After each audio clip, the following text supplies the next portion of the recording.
we'll save the best for last is what actually happened during sparring sessions. Because, that's like what Kronk is known for is like the sparring sessions because hardly any of them are recorded. And the ones that are recorded are, I don't know how people recorded them because nobody really allowed anybody to record anything when we were there. So this is how it worked when it came to sparring. All right. It is 100% hardcore. Like that's it. Like you got into the ring and you had to prove yourself. Like I remember when I started sparring, with some of the younger amateurs and stuff like that, shit, like I had to prove myself. You know what I mean? There was no like, oh, we take it easy or anything like that. No. It's like bell goes off, we're swinging, we're trying to kill each other. You get what I mean? And that was like how it was. And then a lot of people, depending on the time schedule, say, for example, if there were pros that were sparring and somebody got hit, they got clipped or whatever, and they wobbled a little bit. There was a guy, his name was, we called him Bam, all right?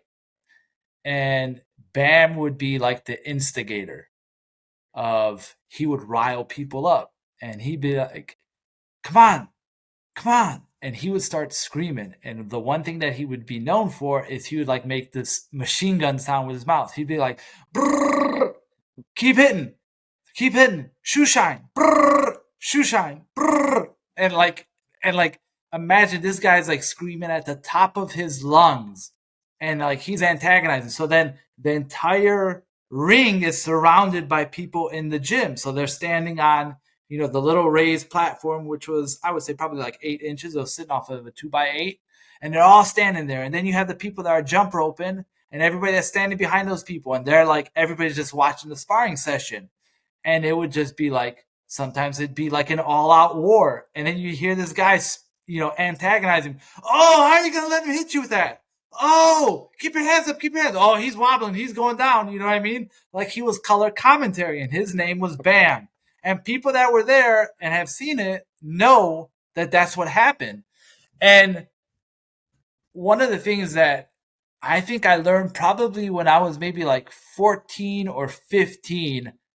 And, at that time, I think I was like 132, 139. Yeah, 132 or 139. I was like, man, I can't sit here and fight anymore. Like, I just don't want to fight. You know what I mean? And that's like, yeah, I was like 13, 14. That's when like the Eastern style of boxing, the Eastern block style of boxing really started to like set in on me. I was like, well, I'm tall, I'm skinny, I have some power, but I'm not powerful enough like some of the younger kids, some of the older kids that I'm sparring with that are much more muscular than me and much more, stockier than me. So I'm like, shit, what I got to do? So, we started working on basically, hey, work on your strengths. And my dad said, listen, we can sit here and try and make you strong, but that's not going to work. We're going to work on your jab. We're going to work on you moving. And, the joke was, we're Polish. So we had a Polish and English way of describing punches and like nobody knew what we were talking about.